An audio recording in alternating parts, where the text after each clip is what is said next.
بسم الله الرحمن الرحيم. halkani waa xarunta dhimirka laascaanood manhal mental hospital. waxaa la furay taariikhdu markay ahayd 2015 December. manhal charity organization ayaa dhismaha ku deeqday. ururka xirfadlayaasha caafimaadka health professional activity-na wuxuu sameeyaa facilitation-ka oo isaga ayaa ka shaqaysiya.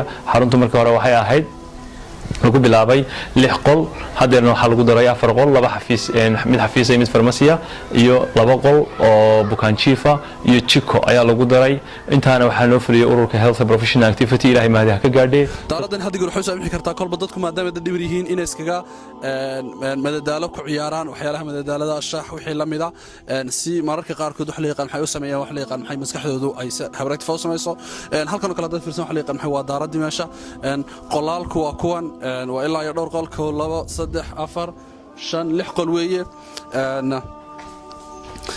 kan waa qolka koobaad oo actually bukaan jiif ku yeelan doono. kanna waa qolka labaad oo bukaan jiif ku yeelan doono.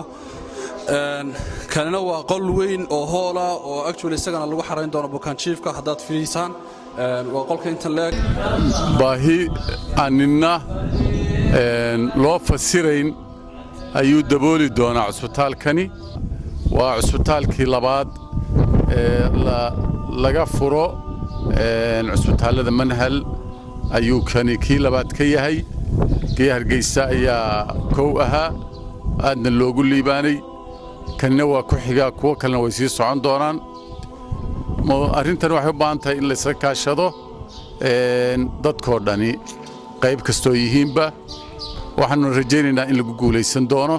durba way muuqataa, durba dadkii waa la soo jiifiyey, durba dawadii waa lagu bilaabay. markaanu kormeernay qolalka dad badan baa ku jira oo hadda si mugla u hurda oo la daawadii markii la siiyey, kuwa bannaanka fadhiya oo daawadii qaatay oo caafimaadkooda aad u wanaagsan yahay. qaybtii waxaa dhiman dumarka saan isleeyahay iyadana inoo ka baahan dhismo kanoo kale ama ku dhow ilaa halkan islama soo geli karaan baan filayaa. marka si rasmi aan u furnay qaybtan mentalka laascaanood. inta xilku dhimo dhan dee waxaan filayaa inayn u baahnayn in maanta la yiraahdo hawsha wax ka qabanno. aad u tabaalaysan yihiin waa meelaha mudan in aad iyo aad ahmiyad gaar la siiyo. manhal waa ku mahadsan tahay inay bixisay dhulkii lagaga shaqayn lahaa hawshan lagu qaban lahaa. hay'adda HBA oo yana la yidhi gudaha ka shaqaynaysa oo agaasiga gudaha iyo daaqilka ka shaqaynaysa in aad ugu mahadsan yihiin. waxaan ilaahay uga baryaynaa dhammaantoodba ilaahay subxaanahu wa tacaala camalka ay qabanayaan allah ha u aqbala baan ilaahay. allahna ha u fudaydiyo.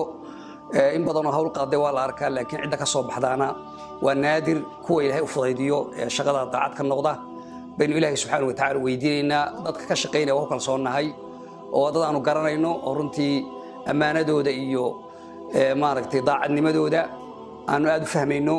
waxaan rajaynaynaa insha allahu tacaala inay ka soo bixi doonaan oo meel fiican ay dhigi doonaan. bulshaweynta ummadda islaamka waxaynu u sheegaynaa hawsha noocan oo kale ah oo dadka xanuunsanaya ilaahay subxaanahu wa tacaala baynu rajaynaynaa wax xanuunsanaya maskaxda laga ilaahay caafimaad ha siiyo meel kastay joogaanba. waa dareemi kartaa maskaxdu ama caqliga iyo maanka ilaahay ku siiyey waxa ugu qiimaha badan ayay ka mid tahay. oo bani aadamka marka uu maskaxdiisu joogto mukallaf weeyaan, xil baa la saaray. laakiin marka maskaxdii la waayey xilma saara. marka waxa weeyaan hawsha noocan oo kale ahi waxyaaba ilaahay loogu dhawaaday noqonaysaa. sabab fal xoog leh laga geysto oo taakula badan laga bixiyo oo waxyaabaha ilaahay khayrka badan laga helo. waa ahsinu inna allaha yuhibbul muhsinin ba ilaahay subhanahu wa ta'ala. ujeedada aan u furnay meeshan cusbitaalkan waxay ahayd laba arrimood. qodobka koowaad ama ujeedada koowaad waxa weeye markii aanu aragnay daraasaad dheer ku sameynay baahida caafimaad ee xagga dhimirka ee taalla gobolkan waxaanu go'aansanay in aanu magaranaysaa in cusbitaalkaasi u diyaargarowno. hawshiisana waxaanu wadnay muddo 2 sano ah oo aanu wadnay annagoo ku wadnay magaca hay'adda la yidhaahdo HBA.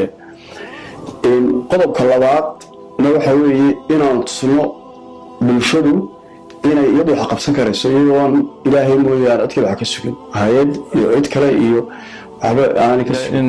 xarunta waxyaalaha lagu guuleystay waxaa ka mid ah xarunta in ay ka baxday 80 qof 80 qof ay ku caafimaadeen si caafimaad oo dhakhtarku uu ka saaro yiri xaaladooda caafimaad way fiican tahay ay maanta haystaan nolol maalmeedkoodii oo ay shaqaystaan alxamdulillaah rabbil caalamiin waa guulaha aanu ka gaadhnay xarunta Laascaanood Manhal Mental Hospital waxa kamid ah in ay ka shaqeeyaan dadkii xarunta ka baxay oo ay ka yihiin macallimiin sida macallin jaamac oo kale nala shaqeeya waardiga ninka mid Cabdilaahi la yiraahdo kale nala shaqeeya intuba inay ka baxeen xarunta oo macallinka dadka aqoonta leh xanuunsanaa markii aan maskaxda ka daweynay in aqoontiisii uu ka faa'iideystay oo isla markaana isna jaamacadana aan waxyaalaha guusha galeen gaarnay waxa kamid ah in jaamacadda ku darnay oo uu halkiisa aqoontiisa ka sii watay isaguna uu macallin hadda xarunta ka yahay hiigsiga waxyaalaha aanu hiigsanayno xarunta waxa kamid ah in xarunta la ballaariyo oo inta ay in ka badan la sii gaarsiiyo iyo horumarka inta aanu hadda hayno in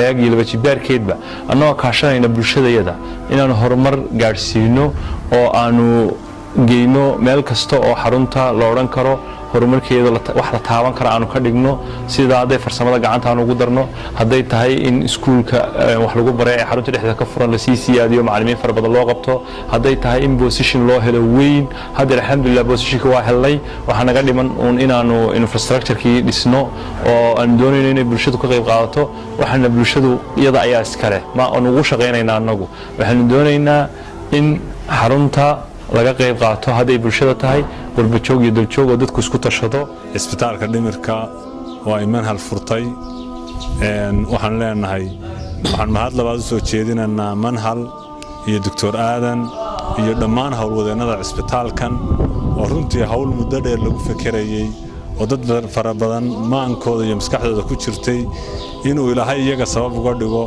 Ilaahay waxaan uga baryaynaa inuu miisaadkooda xasanaadka ugu daro bulshooyinka gobolka Sool waxaan leenahay waxay ahayd kaalin aynu u baahnayn cid inoo buuxisa kaalintaas maanta way inoo buuxsantay inagana waxa la inaga rabaa inaynu dadka dhimirka la taagta daran ee meel walba jooga goob kasta jooga saynu la soo xiriirnaan isbitaalkan caqabadahan hor taagan waxyaalaha caqabadaha aan kala kulanay intaan xarunta haynay waxa ka mid qofku markuu naga baxayo oo kale familigiisu inay oranayaan ha naga saarina oo ha ku jiro xarunta waxaana ka mid ah inaysan qorshaba lahayn dadkii familigii inaysan qofkii wax qorshe hadii madax ka xanuunsaday loo oran maayo sidii qofkii xanuunka gastrigo kale ku dhacay madaxa ilaa gastrigo kale loo oran maayo way qofka way tukoorayaan way faquuqayaan waxyaalaha caqabadaha haysta dadka ay ka mid tahay waa laga cararayaa qofka laga yaabaa inta lagu dhiibay in dib loogu soo noqon oo anagu iskala tacaalno waxyaalaha dhibaatooyin fara badan baan kala kulnay insha Allah waxaan rajaynaynaa inaanu ka gudbi doono waxyaalaha